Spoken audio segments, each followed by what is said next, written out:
Morning, good afternoon. I'm just basically I'm going to show you this program that works with Adobe Reader. There's way much easier than using Adobe Reader for actually moving around in the program. Adobe Reader lets you go up and down the file. It lets you jump to different pages, lets you use a scroll bar, and lets you use things like the hand tool to move around and scroll and see different things of your document, which is good, you know, assuming you just want to spend about 5 seconds looking at something just to confirm what's there, kind of thing, you know, like you got a letter from some council or other and they're saying that you can't have benefits or something like that, you know, or some guy's taking you to court and you know, this is his name or something like that, you know, fair enough, you know, then you just write back, yes, obviously, that's good for that kind of thing, you know, but when you actually want to get like down to business and learn something that might be on a PDF, like actually really study some content that's actually important, and you want to really get into the idea of what it's talking about, just being able to scroll up and down with a hand and page up and page down like this, for example, this is about assembly language on, you know, I mean, this is bloody complicated, you know, in actually, and it's interesting as well. So when you want to just get into it, it's not the easiest job to do with just the cursor keys and the mouse. So what I've done is I've written a little script that actually lets you use the standard PC game controller that you can get for, you know, PCs on Amazon or whatever, that goes into your USB port using a hotkey, autoHotKey, the language, which is completely free, plus a animated GIF DLL, which kind of is also completely free. So all this is completely free and it is available. I cut long story short, let's run the program just to see what actually happens. What it's going to let you show, hopefully, is how much easier it is to use this readerJoy. I've just got it, readerJoy is a working thing, as opposed to using the Adobe Reader's built-in way of navigating the PDF. This is a program starting. It's telling you there's a game controller involved here, and it's telling you about the left hand side of the joystick and the right hand side of a joystick. The left hand is to move the crosshair and the right hand is to scroll the document around, and then you've got button 1 and button 2 turn off different features of the script to make it easier to read, and then Windows Q will quit the script. Control just fire to begin the next page, and then it tells you about another feature that you can jump around the document, so you can even go to a different page without having to use Reader either, or the mouse or the keyboard, so that's quite nice as well. And then you calibrate it, because Reader has to be calibrated. I don't actually have control over Reader, I just send the key presses with the script, so I just got to have some way of letting you know what the program is trying to get out of Reader, and you've got to help me with that, but that's not too hard. You just say, is the text moving up or down? If it's moving down, you press no, 3, done. And then calibrate final, just wiggle the joystick around and fire 1, so it's nice and easy to start. Now, let's just move the mouse out of the way a bit. I can use the right hand joystick to move like it's a kind of a game. So it's basically easy to get around the different bits of the document. Sometimes when you go up and down, it will just kind of get a bit uncalibrated, because when it reaches the top or bottom, it just kind of screws Reader up a bit. But there's a way around it. You just press the 2 button at the top and that will recalibrate it for you. Emergency calibrate. Is the text moving? No, it's not moving. And then, is the text moving up or down? It's moving down. No, it's moving. Yes, it's moving down. So I'm pressing no, button 3. And that's it. I'm all up and running again. So all that was button 2, which it tells you at the beginning as well. So it's, you know, because I can't really control Reader, I just can send it the key presses from the joystick using the script. So sometimes it just gets out of sync when it goes over the top of the document. It will kind of get out of sync, but that's just button 2 and it will correct that. But generally just try and stay off the very top of the document, and that's not going to be a problem. So then you press button 1. You know, let's go. I'm really confused about these instructions here. I want to just hover over these ones and try and get, what does this actually mean? This deck ampersand 02A1 comma exes. This is bizarre. This 6502.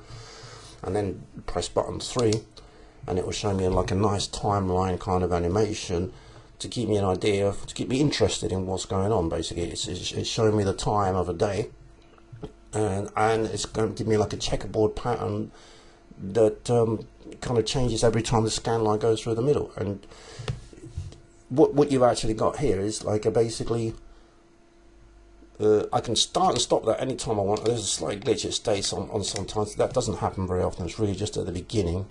Sometimes it stays, but it's not very often.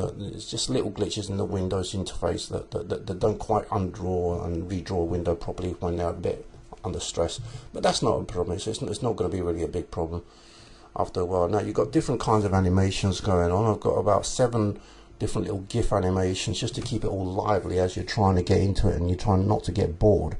Or you're trying to understand this bizarre ampersand 02A1, X deck, you know, business. This is actually from the BBC, quite funnily enough. So you've actually got a BBC animation from Snapper here that is kind of again keeping your interest motivated.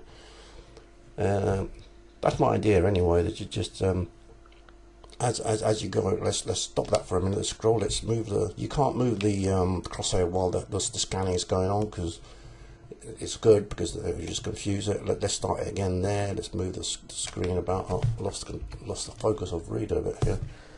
Not quite sure where the focus is going. All right, that's a little glitch that should keep focus of Reader because otherwise it would be quite bad because it couldn't actually work very well.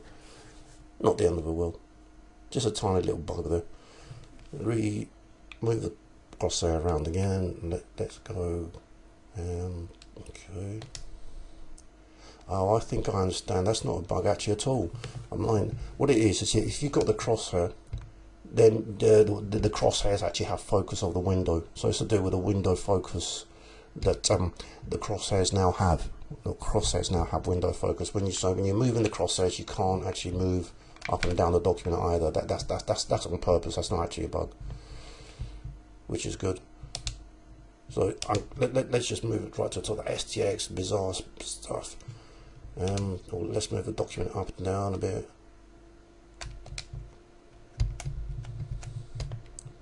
I'm just going to actually calibrate it one more time just to make sure I'm on the same page with it. No, the text is not moving. No, it's moving down. So okay, yep, lovely job. Now, because this is quite hard. Button 1. You can make this full screen, by the way, to read, and it will work with if you make it in full screen mode and it starts. It will be able to move it around as well, which is quite good because you don't get the menu bar, the toolbar, the title page, or the title strip, or anything like that. Okay, so let's go mouse around. What could this be about? So it will just carry on the last time. Yeah, and each time it goes a new time. Every time it goes around the middle of a screen. I was a Spectrum boy, so I'm trying to put in Manic Miner and Monty Mole animations. I think I'm trying to make it as customizable as possible, this part of it, so that it's kind of a bit more personalized to what animations you might want. Because they might, you might, for your favorite characters might be different. I really love Manic Miner. The monster one isn't too brilliant. I don't know why it don't work properly. And that's the monsters out of the BBC Micro one.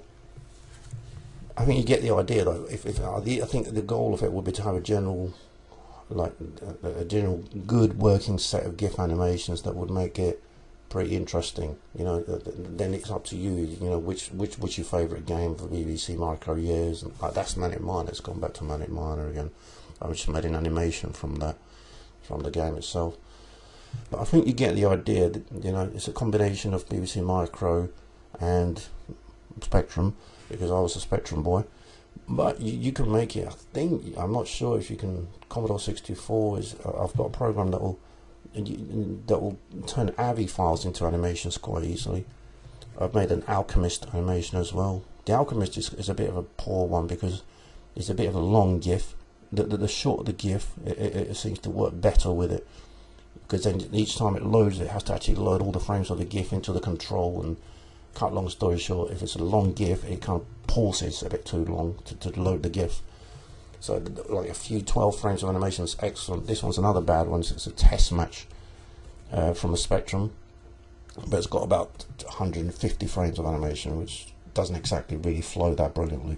So I think it's just a kind of work in progress, trying to figure out what the GIFs are that really give you a nice result. I like this one because it's such a geeky game on the Spectrum, where you had, you know, the people that were doing, you know, basic, you know,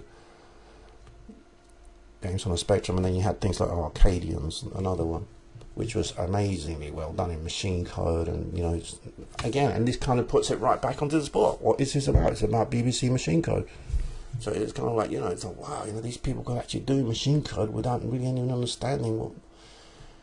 So you know, you get the idea. Hopefully, you know, so hopefully that starts some kind of discussion about, you know, what could be a good game and all this kind of stuff. You know, get people's creative flowing juices. And I'm not sure, you know, how to release this exactly, really, because it's not going to be. You can't charge for it, you know, because it's using a control that some like Antonis Kryptonis, I think, wrote. That's written in Windows assembly language, which is very clever. And it's free, so I couldn't possibly charge for it, you know. But hopefully I've given you a bit of a taster into what this program does.